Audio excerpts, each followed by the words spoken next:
Hola muchachos, los saludo, buenos días, buenas tardes o buenas noches, dependiendo de en qué momento estén mirando este video. Estoy creando, chicos, una serie de videos y de actividades para complementar nuestras clases presenciales, ¿cierto? Entonces, a este nuevo proyecto que estoy haciendo, lo estoy llamando Conciencia Social. Entonces, empezamos, muchachos. Hemos estado trabajando entonces todo lo relacionado a la modernidad. Y si hay un evento particular de la modernidad que una buena cantidad de historiadores la consideran como el punto de cambio de la modernidad a la época contemporánea, fue la Revolución Francesa. Entonces, ¿qué fue?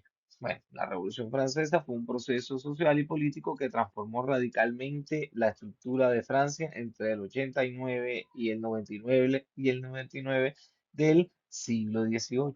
Entonces, esta fue una ruptura, por decirlo de algún modo, entre la monarquía absolutista que venía previa a ella, ¿cierto?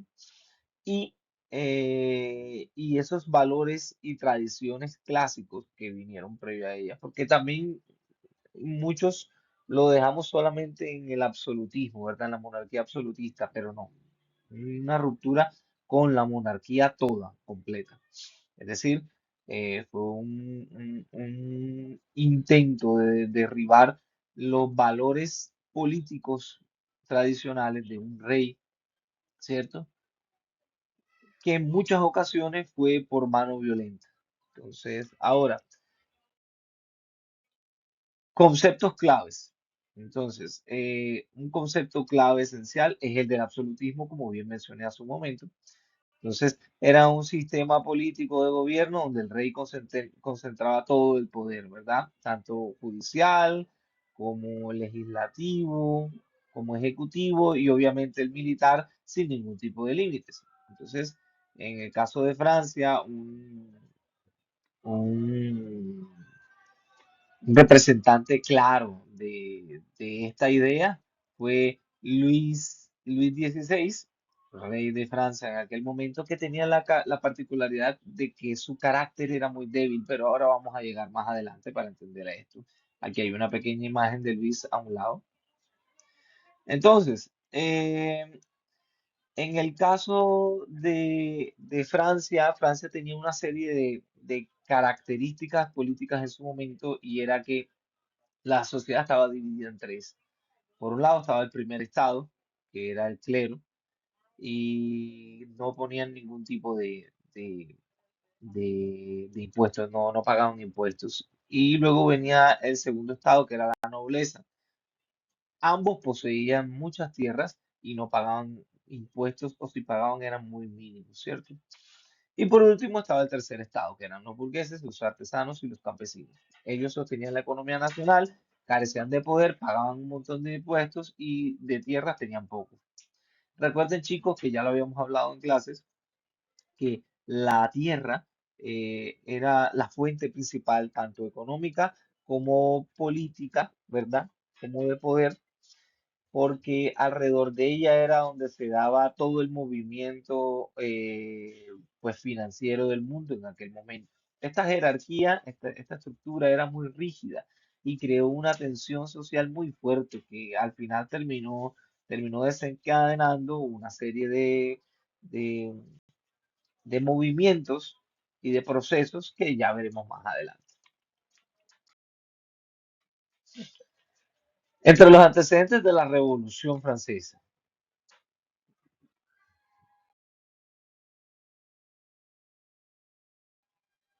en primera entrada encontramos la ilustración.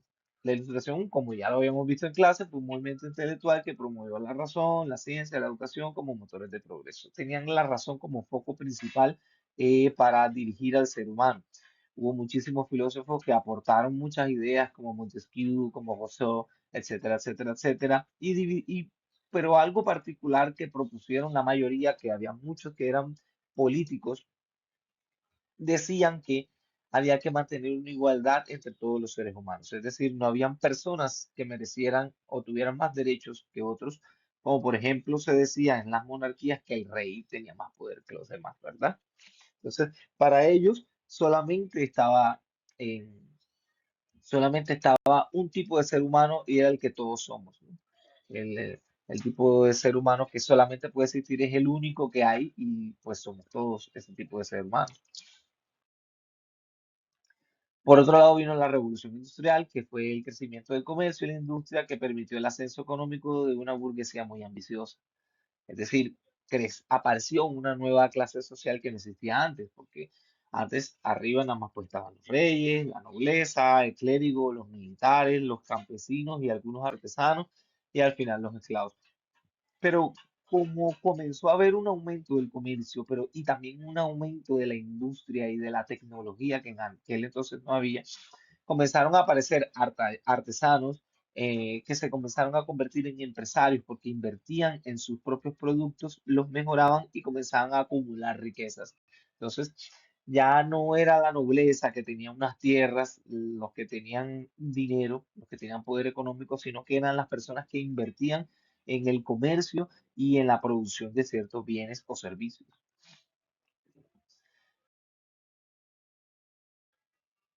Y como último antecedente encontramos la crisis económica. Ya habíamos hablado de la independencia de los Estados Unidos, ¿cierto? Entonces, eh, Francia siempre ha sido un rival histórico para Inglaterra. Los ingleses y los franceses siempre han tenido una disputa histórica muy fuerte que no fue sino hasta fechas recientes donde, digamos que se han zanjado en el plano hostil y se han convertido más bien en una sana competencia, ¿no? pero, pero en aquel entonces todavía era fuerte. Los franceses, el rey de Francia y el reino francés en general vio la oportunidad de la independencia de los Estados Unidos para de algún modo poder, sí, poder a sus rivales históricos, quitándoles un punto de riquezas tan grande como eran las colonias en América. Entonces, el rey quedó en bancarrota a causa de eso, no tenía casi dinero y para recuperar parte de ese dinero se le ocurrió la idea de crear impuestos o aumentarlos a las personas del estado llano, pero también de entonces, esta crisis económica, muchachos, eh, se vio sumada pues a el hecho de que hubo una serie de hambrunas, ¿verdad? Una serie de plagas y una serie de carestías. Carestías cuando falta algún tipo de producto en el mercado. En este caso eran alimentos y específicamente trigo para hacer pan. El trigo se hizo muy caro, así que la gente normal, la gente de a pie no podía adquirir este producto. Eso dio como resultado en que había o no había pan, uno, o había pan, pero no había plata para comprarlo porque costaba muchísimo. Entonces, el rey, volviendo al tema de los impuestos, se le ocurrió la idea de ponerle impuestos también a los nobles, pero los nobles tenían una influencia muy grande. Al final, terminaron ejerciendo presión y lo que hizo fue subirle el precio. Al final, eso dio como resultado que hubiese una serie de de, de choques, pues, entre la nobleza y el rey directamente.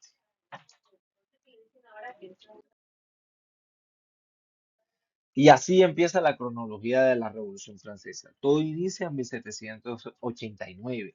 Específicamente, muchachos, específicamente en mayo de 1789 con los Estados Generales. Esta era una asamblea que se hacía reuniendo a los em, a los tres estados de Francia, ¿verdad? Al primer, al segundo y al tercer estado. Entonces, se reunieron para discutir el tema de la crisis fiscal, es decir, del tema de los impuestos, de la falta de plata que tenía el Estado.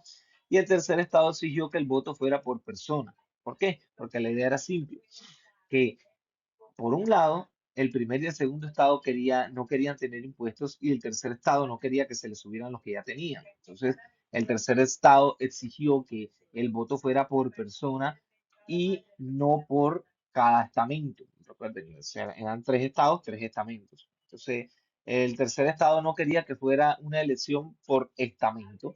Es decir, el estamento, el primer estado vota uno, el segundo estado vota dos y el tercer estado vota tres, ¿verdad? serían tres votos. Si dos escogen, entonces esos ganan. Mm. Entonces, el tercer estado no quería eso, lo que quería era que se escogiera en vez de por estado, por cabeza de representante, porque el tercer estado era grandísimo, ¿no? Era el 98% de la población francesa y por lo tanto tenía muchos representantes. Entonces, el rey presentó una negativa junto con los nobles a esa idea y el pueblo entonces decidió rebelarse ante eso y como primer acto de desobediencia decidió separarse de ese protocolo monárquico y nos lleva a eso entonces a julio de 1789, ese mismo año. Al ser expulsados de la sala de reuniones de los estados generales, el tercer estado se reunió en una sala de frontis cercano, que era un juego de pelota que jugaban en Francia en aquel entonces. Allí juraron no separarse hasta redactar una constitución que limitara el poder del monarca. Entonces, en ese momento se autoproclamaron la Asamblea Nacional asumiendo ellos que representaban la verdadera voluntad del pueblo, del país. Entonces, este acto fue el que dio inicio políticamente a la Revolución Francesa. Pero obviamente no se quedó ahí. Eso nos lleva al siguiente punto. Año 1789, el mismo año, julio de 1789. Ese año fue el año representativo de la Revolución Francesa, el año más crucial. Y este acontecimiento que fue la toma de la Bastilla fue el principal. ¿Por qué? Porque era la representación directa del poder de Francia, del poder del monarca. La Bastilla era una prisión, pero al mismo tiempo era como un cuartel del ejército. El pueblo de París tenía miedo de que, los ciudadanos parisinos tenían miedo de que el gobierno, la monarquía quisiera tumbar la Asamblea Nacional que se había creado y decidieron ir hasta la Bastilla para apoderarse de ella y tomar la pólvora para dar a los soldados de a pie, a las personas de a pie, el poder para defender la Asamblea. Al final cayó el edificio y cayó de algún modo la imagen del poder de la monarquía. La protesta se comenzó a extender poco a poco por todo el país y al final toda Francia estaba sumida en la revolución. En octubre de ese mismo año, miles de mujeres parisinas cansadas por el hambre y por el alto precio de los panes, decidieron sumarse juntas todas hasta caminar hasta Versalles, que era el sitio donde se encontraba el palacio donde vivía el rey Luis con su mujer María Antonieta. Ellas fueron con la intención de hacerlo declarar, aceptar la Declaración de los Derechos y entraron al palacio, mataron a todos los soldados y a muchísimos de los guardias y arrastraron al rey, lo sacaron, lo expulsaron del palacio y lo obligaron a ir al Palacio de las Tullerías en París. Versalles era una ciudad diferente, para mantenerlo cerca, pues, para mantenerlo bien vigilado.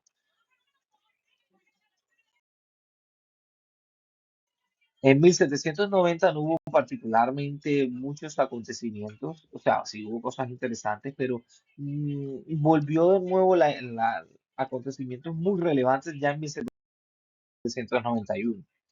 En 1791 encontramos la fuga de Varenes. El rey Luis XVI intentó huir de París disfrazado buscando apoyo militar en el extranjero en la frontera. Eh, Tiene que tener en cuenta que cayera un monarca implicaba que cualquier monarca a lo largo del mundo también podía caer. Entonces, eso nos lleva a lo siguiente. Los franceses, ahora, las monarquías entonces de Europa todas tenían mucho miedo de que también su pueblo se revolucionara y los tumbara. Así que también buscaron apoyar a Luis de algún modo. Entonces, hay que tener algo en cuenta. Esta revolución hasta este momento lo que buscaba principalmente era que se mantuvieran como los derechos de los ciudadanos, pero no tumbar el poder. Es decir, no tumbar la monarquía. La monarquía de algún modo trataban de mantener, o sea, no tenían la intención de tumbarla. Pero en el momento en el que Luis XVI intenta huir de Francia, eh, el pueblo y también los que hacían parte de la Asamblea Nacional se dieron cuenta que no se podía confiar en el rey y por lo tanto comenzaron a disminuir, a disminuir poco a poco toda su influencia. Y eso nos lleva hasta septiembre del 91. Se crea la primera Carta Magna de Francia, la Constitución del 91. Entonces, el rey conservaba el poder ejecutivo, pero con un estricto control de la Asamblea Legislativa electa por votos. Entonces, se eliminaron los títulos de la nobleza y se reorganizó toda la administración. Entonces, aquí comienza entonces a aparecer ya un Estado democrático. Luego pasamos a 1792. En el año de 1972 se declara la guerra a En el año 1792 se declara la guerra a Austria y a Prusia porque ellos intentaban aprovecharse de esa vulnerabilidad en la que se encontraba Francia para tomarse el poder, para conquistar territorio, ¿verdad? Pero se organizaron el ejército francés y se saltó a la guerra. De algún modo esta guerra unificó la Francia de aquel momento en uno solo, porque vieron el peligro, ya no solamente de que el rey o que el pueblo tuviera miedo de que el rey, sino que los dos se vieron amenazados de algún modo ante la presencia de, de estas potencias extranjeras, ¿cierto? Entonces se unificaron juntos para poder defender a Francia. Luego, en agosto del 92, vino el asalto a las Tullerías, que era el palacio donde se encontraba el rey. Em, el rey fue obligado entonces a refugiarse dentro de la Asamblea Nacional y los revolucionarios más radicales, conocidos como los sans-culottes, tomaron el control político de la capital. Se convocó a unas elecciones para una nueva asamblea llamada la Convención Nacional mediante un sufragio universal, es decir, todos los ciudadanos parisinos, bueno, todos los ciudadanos de Francia podían votar. Y luego eso nos lleva a septiembre de ese mismo año. Se crea la proclamación de la República, es decir, ya no es el rey el que manda, sino que hay unos representantes escogidos por elecciones o por votaciones. Entonces, a partir de ese punto empieza a surgir un nuevo calendario, que era el calendario de la Revolución, y los años pasan a llamarse de un modo distinto. Y eso nos lleva hasta 1793. En enero de 1793 es ejecutado el rey Luis XVI eh, eh, debido a una serie de juicios que se hizo y que fueron bastante ajustados, la mayoría de votos, pero al final se tomó la decisión de que Luis XVI fuera guillotinado. Entonces, el 21 de enero de ese mismo año se llevó ante la Plaza de la Revolución y se puso frente a la guillotina y fue degollado. Entonces, ese acto fue un acto simbólico porque rompió cualquier posibilidad de volver a la monarquía. Ya no existía el representante del rey, de ahora en adelante los que mandaban eran pues el pueblo, ¿no? Sin embargo, hay un detalle particular, un detalle muy curioso respecto a la guillotina, como la pueden ver aquí arriba en la imagen superior, ¿verdad? La guillotina era un instrumento creado con el objetivo de que las ejecuciones fueran lo más humanas posibles, porque hay que tener en cuenta que antes las ejecuciones eran o ahorcándolos en la horca, ¿verdad? O con una ejecución hecha con un verdugo, es decir, una persona con una espada, con una lanza, le degollaba a la persona. Pero eso podía ser tenía muchos errores, ¿verdad? En algunas ocasiones podían no cortarles bien el cuello y el resultado, ¿cuál era? Simple, que la persona sufría muchísimo, ¿no? Entonces, el tipo decidió crear ese instrumento para poder darle una muerte digna a los ejecutados. Y luego empieza el reinado del terror. Entonces, Maximilien Robespierre, el de la imagen de abajo a la derecha, y el Comité de Salvación Pública suspendieron todas las garantías individuales.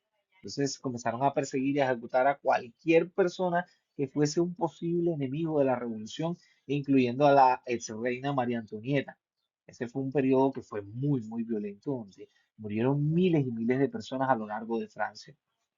Y todo fue encabezado por Maximilien Robespierre, que fue uno de los artificieros de la revolución, que en un principio fue un hombre con unas ideas bastante nobles, pero poco a poco la paranoia fue carcomiendo su mente. No se sabe bien si el tipo ya tenía sus tendencias violentas desde un principio, pero lo que sí se sabe fue que en él se encabezó todo ese derramamiento de sangre tan horrible que surgió a partir de ese momento.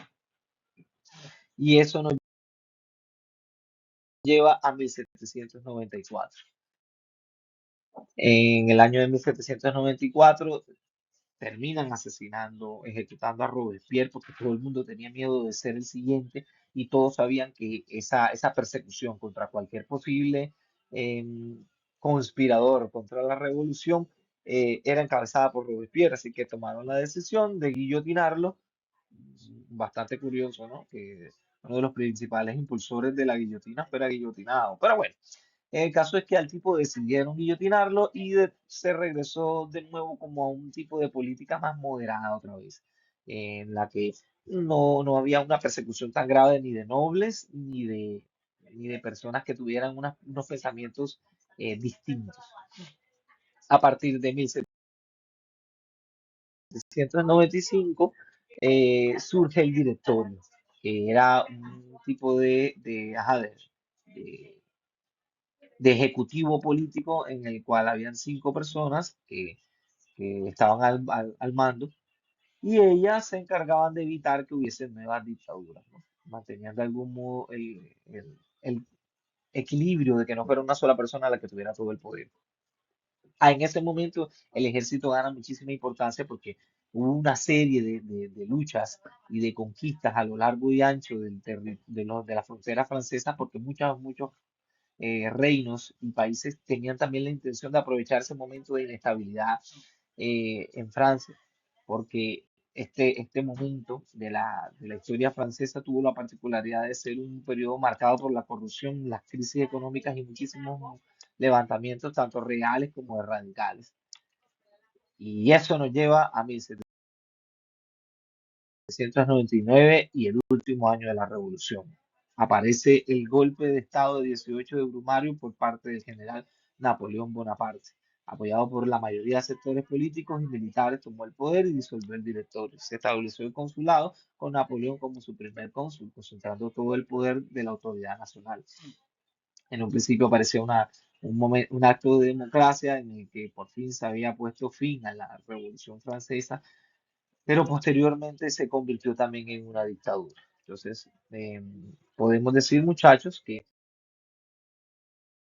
eso fue la Revolución Francesa. Ahora, la Revolución Francesa tuvo la particularidad de ser el punto culmen en el que nuestra historia comienza a convertirse en una historia de repúblicas, no de estados monárquicos, sino de estados republicanos, es decir, de estados con una democracia, estados con una constitución, que tenían unas elecciones donde elegían a uno o más representantes que se encargaban de mantener la ejecución del Estado, por un lado. Por el otro estaban también los otros dos poderes, el legislativo y el judicial.